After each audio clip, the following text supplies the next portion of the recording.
Assalamu alaikum and good morning to the students. Dear student, today we discuss about the organizational design of the curriculum. Organisational design क्या होता है curriculum का और इसकी importance क्या है, कैरिकुलम के डिज़ाइन कौन कौन से हैं और इनकी किस्में कौन कौन सी हैं, ये तमाम चीज़ें हम आज इस टॉपिक में डिस्कस करेंगे.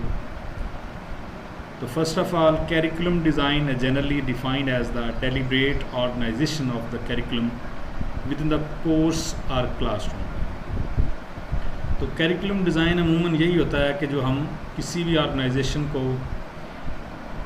का कैरिकुलम जो है वो क्लास के अंदर या क्लास के बाहर जो पढ़ाई जाने वाली चीज़ें हैं, सिखाई जाने वाली चीज़ें हैं, वो तमाम की तमाम कैरिकुलम कहलाती हैं. यानी सिर्फ़ और सिर्फ जो पढ़ाना है वही कैरिकुलम नहीं है, बल्कि उसके साथ साथ को कैरिकुलर एक्टिविटीज़ भी कैरिकुलम का ही हिस्सा है.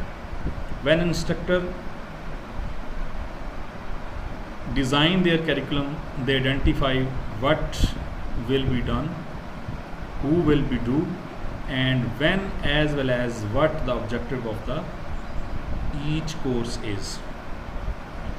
ये बहुत ही अहम कोटेशन है कि what will be done, क्या किया जाएगा, who will be do, कौन करेगा, and when और कब करेगा, as well as what the objective of each course is, कि हर जो कोर्स होगा, जो आउटलाइंस होंगी, उनके ऑब्जेक्टिव्स क्या होंगे. यानी कौन सी चीज़ कब की जाएगी और कैसे की जाएगी और उसके मकासद क्या होंगे. ये है ख़ास चीज़ आपके कैरिकुलम की.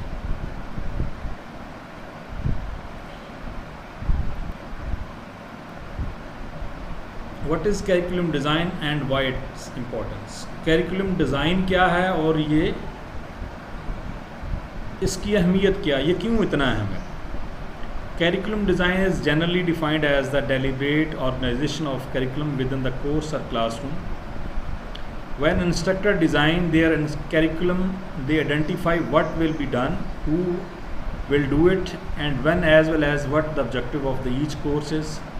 Curriculum design involves planning activities, reading lessons, assessment, and their educational achievements and evaluations.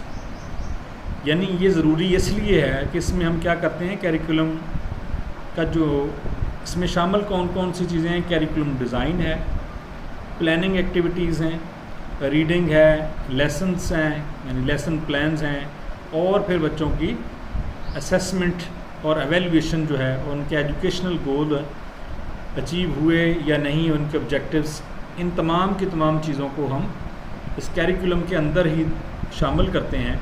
तो इसलिए ये बहुत ज़्यादा अहमियत का हामिल है. Curriculum models have 5 areas they define. Curriculum 5 चीज़ों को, 5 एरियाज़ को डिफ़ाइन करता है. फोकस, सब्जेक्ट और स्टूडेंट, व्हाट द एम्फेसिस. यानी वो एक तो सब्जेक्ट को फोकस करता है, दूसरा स्टूडेंट को फोकस करता है. With a concentration approach, traditional और modern, what type of instruction will be used. एक तो ट्रेडिशनल टीचिंग कह लें आप, और एक मॉडर्न टेक्नोलॉजी है. तो ट्रेडिशनली तो हम आज के दौर के साथ नहीं चल सकते, इसलिए हमें मॉडर्न टेक्नोलॉजी को भी अडॉप्ट करना पड़ता है. Content, topic based or content based, how will units or stands be written. अब हमने जहाँ जहाँ कैरिकुलम में ये देखना है कि हमने फोकस कैसे करना है स्टूडेंट को, टॉपिक को, और उनकी ट्रेडिशनल या मॉडर्न टेक्नोलॉजीज़ को कैसे इस्तेमाल करना है. उसके साथ साथ हम ये भी देखेंगे जो हमारा कंटेंट है, यानी जो टॉपिक हम कैरिकुलम में शामिल कर रहे हैं, वो टॉपिक बेस है या कंटेंट बेस है, और किस तरह उनको यूनिट्स में रखा जाएगा, लिखा जाएगा. Process, formative and summative, how will assessment be used. हम ये भी उसमें इस बात का तज़किरा भी करेंगे, इसको भी लिखेंगे कि हम जो असेसमेंट करेंगे, formative assessment, as you know, I already tell you, formative assessment जो होती है ड्यूरिंग आपकी लर्निंग के दौरान, टीचिंग के दौरान, जो टीचर एक किस्म के सवाल बच्चे से पूछता है, क्वेश्चन आंसर करता है, वो भी फॉर्मेट असेसमेंट है। और उसके साथ साथ आपका जो यूनिवर्सिटी में पढ़ रहे हैं बच्चे, जो मिड टर्म एग्ज़ाम है या आपका मंथली टेस्ट है या आपका टीचर आपको 2-4 टॉपिक या एक चैप्टर मुकम्मल होने के बाद आपका टेस्ट लेता है, तो ऐसी सूरतों में ये सारी की सारी आपकी फॉर्मेटिव असेसमेंट है। और जैसे ही कोई क्लास का टाइम ख़त्म होता है, जैसे सेमेस्टर है 4.5-5 माह के बाद ख़त्म हो जाता है, इसी तरह एनुअल एग्ज़ाम है किसी के भी, तो ये एनुअल जो एट द एंड ऑफ किसी भी प्रोजेक्ट के ऊपर जो एग्ज़ाम लिया जाता है वो आपकी सोमेटिव असेसमेंट होती है।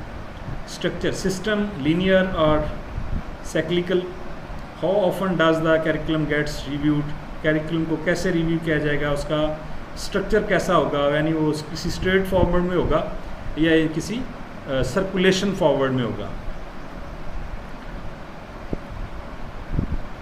Types of curriculum design,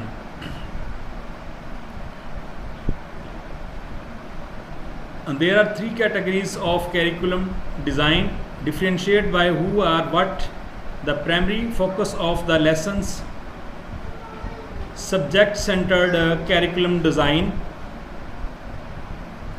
focus on the specific discipline subject, subject centered curriculum design describe what needs and how it should be studies.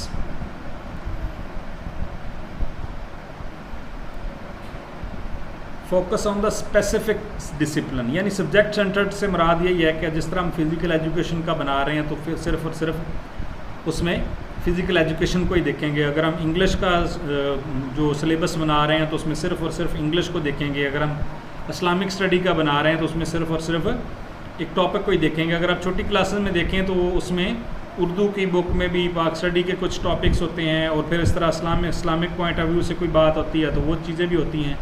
लेकिन जैसे जैसे बड़ी क्लासेस में आप जाते हैं तो वहाँ पे सिर्फ और सिर्फ सब्जेक्ट सेंटर्ड ही चीज़ें होती हैं। अब ये सेंटर्ड जो डिज़ाइन है ये डिस्क्राइब करता है need and studies and how it should be studies, कि किन चीज़ों की ज़रूरत है पढ़ने की और उनको कैसे पढ़ना है हमने। Most common type of curriculum use in US में भी और ऑलमोस्ट बहुत सारे ममालिक में ये सब्जेक्ट सेंटर्ड करिकुलम ही पढ़ाया जाता है। Learner centred curriculum design focus on students own interest and goals.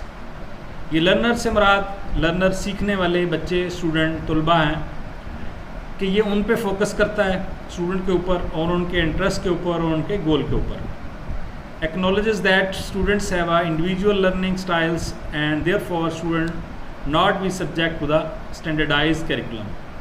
तो यहाँ वो कहता है कि हर इंसान जो है वो इंडिविजुअल लर्निंग स्टाइल है, हर इंसान का सीखने का अंदाज़ मुख्तलिफ है, हर इंसान की capacity, ability, skills, each and everything जो है वो परसीव करने की सलाहियत ये डिफरेंट होती है दूसरे। तो हर इंसान को उसकी जो इंडिविजुअल कैपेसिटी है, उसकी जो लर्निंग की, उसके मुताबिक उसको सिखाया जाए, not subject to the standardise curriculum, ना कि तमाम जो स्टैंडर्डाइज करिकुलम है उसके मुताबिक बताया जाए। Aims to empower learner to shape their education, तो ये इसमें जो स्टूडेंट्स होते हैं, जो बच्चे होते हैं, उनकी मर्ज़ी के मुताबिक चीज़ों को आगे चलाया जाता है। ये है तो बहुत मुश्किल काम, लेकिन ये दुनिया में सबसे ये कामयाब तरीन करिकुलम डिज़ाइन है, ताकि बच्चा अपनी समझ, सूझबूझ और अपने इंटरेस्ट के मुताबिक आगे चलेगा तो उसको चलने में कोई दुश्वारी पेश नहीं आएगी। Problem centered curriculum design focus on a specific issues and their solutions, teaches students how to problem solvers, consider an authentic form of learning because students are exposed to real life issues so that develop skills that are transferable to the real worlds। तो ये है जी इस focus on specific issues and problems, ये जो मखसूस problem हैं या issues हैं उन पे फोकस करते हैं और उनका हल तलाश करते हैं।